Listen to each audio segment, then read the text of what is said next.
This is Umar for Box Nation. We're joined with Gareth Davies Thursday lunchtime, and tomorrow night you'll be back on Box Nation live, presenting with Sam Gilly and Dev Sani, as it's an Albanian takeover on our card tomorrow, live on Box Nation. Yeah, and the main event being Nelson Hiso. I'm just looking at his record here. He's got a six-fight KO streak against the Argentinian from La Cumbre, Córdoba, Argentina, birthplace San Martín, Buenos Aires, Ariel Esteban Bracamonte. I think we've seen Bracamonte before, to be Dave honest. Allen, he boxed. Dave Allen, exactly. So looking forward to that. Rip-roaring night, York Hall. I think is it 9 fights, something like that? Yep, 9 fights. Looking forward to work. Are you the post-fight interviewer tomorrow night? correct. Correct. And you're going to be suited and booted? Not like the first time. I mean, that was a bit over the top. But I don't agree. I thought you looked very good. all right, G, I'll come suited and booted for you then. Your missus told me you were going to try and rival me this week, and I said, "Do you know what? Not a cat's chance, or even a snowball's chance in hell." I said, "Him trying to getting him into an outfit, which is what people accuse me of wearing outfits, is like herding cats. It'll never happen." I'm not sure about that, Gareth. Um, Anyways, yeah, we look forward to that live tomorrow on Box Nation. The undercard starts at 5:20 p.m. So tune in for a great night action tomorrow night from your call. Is it Gareth, on Talk Sport as well? no, It's not on the Talk Sport YouTube channel. Maybe I'm just overstepping no, myself there. you are. It's on our channel. Well, I It's say on our our channel. channel. It's on Box Nation. It's on You Box are part Nation. of Box Nation now, anyways, aren't you? Exactly, exactly. I mean, he played a few little skits, biting his gloves during the event, saying he had a dereliction for biting things, so he's biting his gloves instead of anything else. Almost looking like a pair of chaps. He showed his buttocks after being interviewed by his own son in a completely hilarious viral moment. He told me, of course, that I said, are you bringing darkness one more time? And as he said, no, I'm bringing the devil himself. And he did have a little devil in him, a little bit of devil, but the body wouldn't do what his mind wanted him to do anymore. And, But it what was, wasn't that to expect? I mean, that was no surprise, was it? yeah, of course, of course. But the weird thing was through the week, talking to the likes of Tony Bellew and Roy Jones Jr., these guys were all convinced that if Mike was 20% of himself, Jake Paul wouldn't be able to live with him. But Mike was 5% of what he was between the ages of 18 and If 22. that. If that, yeah. So I don't buy all the conspiracy theories that I know we've digressed very quickly, but I don't buy any of the conspiracy theories that they deliberately fought that way. Jake Paul is what Jake Paul is. Mike was looking for that extra hook, but had no mobility in his legs. You saw his right leg strapped up. You could tell that he didn't have a lot of mobility and it was hurting him to do that shuffle that he does.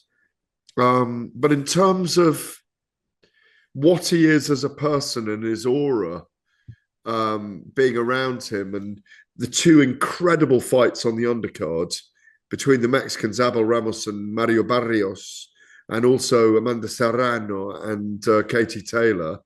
They were two incredible fights, and overall, it was a fantastic event. It was fascinating, and ditto with Stitch Duran, Rafael Cordero from King's MMA. Tyson Fury's Mitt guy, the guy who is smashing all the time. The teams in general, Coach Wade around uh, Jake Paul. It's good to catch up with Logan Paul. Um, Eddie was out there, spoke to Katie and her mother. It was a busy. It was a busy week, believe me. What's your thoughts then on Daniel Dubois, Artur Beterbiev, those two current fighters, top of their game, calling out Jake Paul? Well, it just shows how relevant he's become. That he's like a magnet to these guys. I mean, there's the certifications there, isn't it? Daniel Dubois slipped into his DMs, and if Jake Paul had been stupid enough to say yes, we'd have all been rubbing our hands together. Frank certainly would have, I think, Yeah. Frank Warren, and so would Daniel. But Jake Paul is courageous. He's brave. He's valiant, but he's not that stupid. Will he fight Uh, Canelo though in 2025?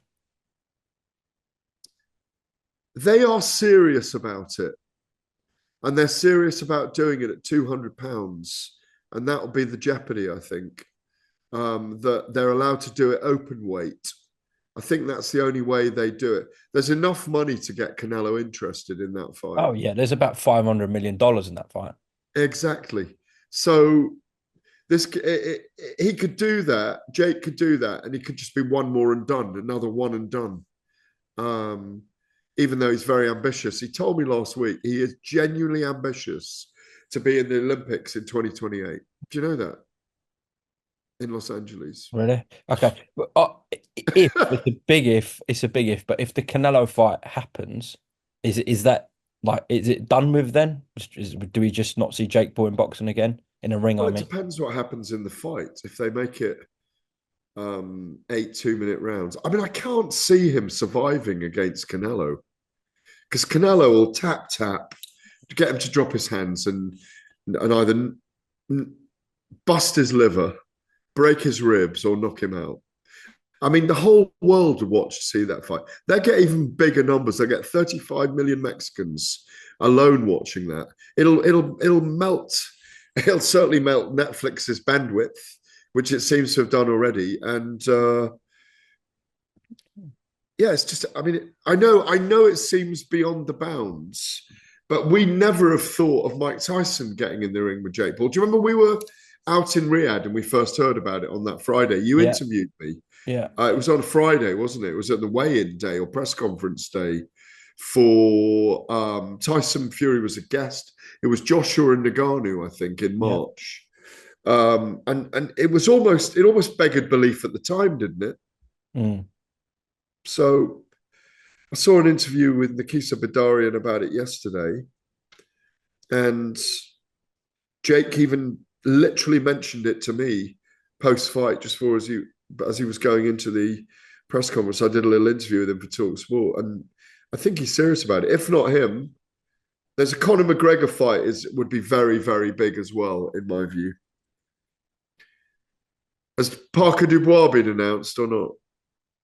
No. What gives you this suspicion that's going to be announced anytime soon? I just think it's likely.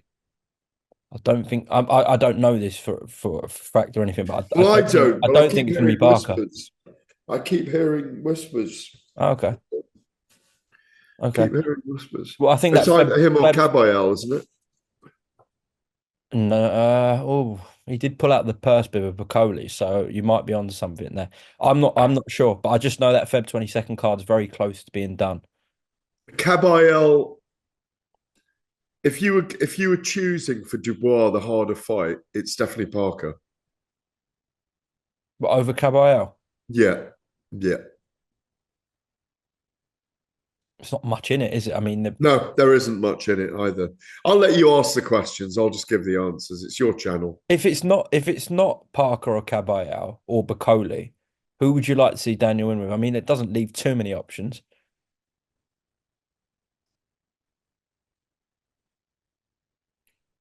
Bacoli.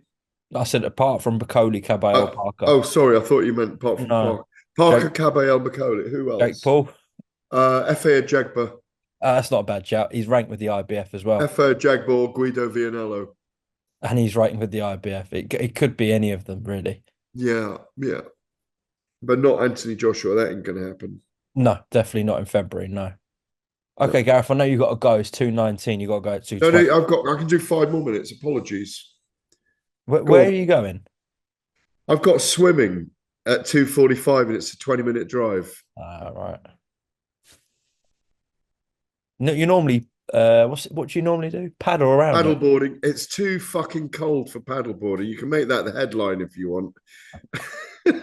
It's far too cold for paddle. It's too cold for cycling. you? Last one, Gareth. Can't wait to catch up with you tomorrow night at the York Hall, though. Come and join us, everyone. Brilliant card. Myself, Umar, Dev Sani, Sam Gillies, loads of noise, loads of Albanians. It's gonna be a rocketing atmosphere, a rollicking atmosphere at the York Hall Bethnal Green. I went to a rodeo by the way, in Fort Worth that was like the York Hall of the rodeo in stockyards, by the way, like 4 or 5 thousand people. It was unbelievable. Have you ever been to the rodeo? Nope, never. Amazing. Same kind of crowd, raucous, loving every minute of it, fast action. Um, you know, I see Darren Till and John Fury don't like each other as well. No, they don't. But what actually Little what John and Pig Eyes. That was it. That was it. That set them off. one thing I wanted to raise with you before you get your trunks on is Easy, Tiger. well, you're not going to swim in your trousers, are you? No. One thing I did want to raise was a spectacular performance from Zurdo Ramirez Yeah. over Chris Billam-Smith. Chris showed a tremendous amount of heart in there, but ultimately there was levels in there on Saturday night. Where does he go next, Zurdo? A unification with Jai Opetaia? Is that what you want to see? Fantastic fight. Two southpaws.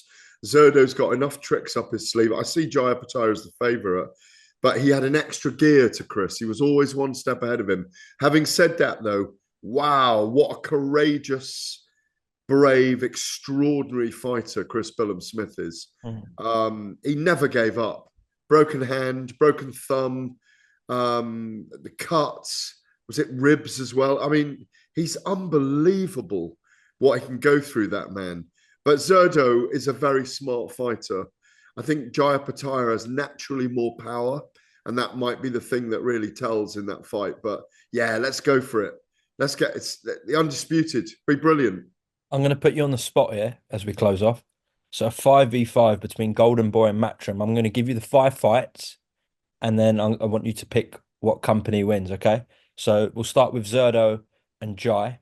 Um, we'll go, Matchroom, okay, we'll go with Jack Cattrall v Barboza.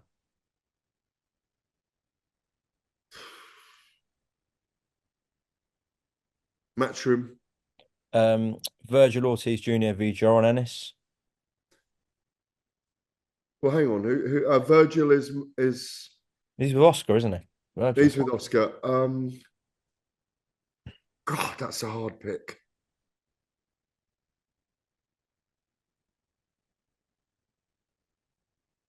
Matchroom. So you got Matchroom 3-0 up, or he's not looking good Yeah, for well, Golden but Boy. that could go either way. Yeah, you weren't convinced on that one. I'm just trying to think of other Golden Boy Matchroom matchups.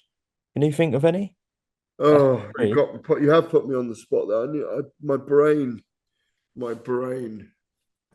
Well, you could throw. I Um, mean, Ryan Garcia. You could throw him in the mix.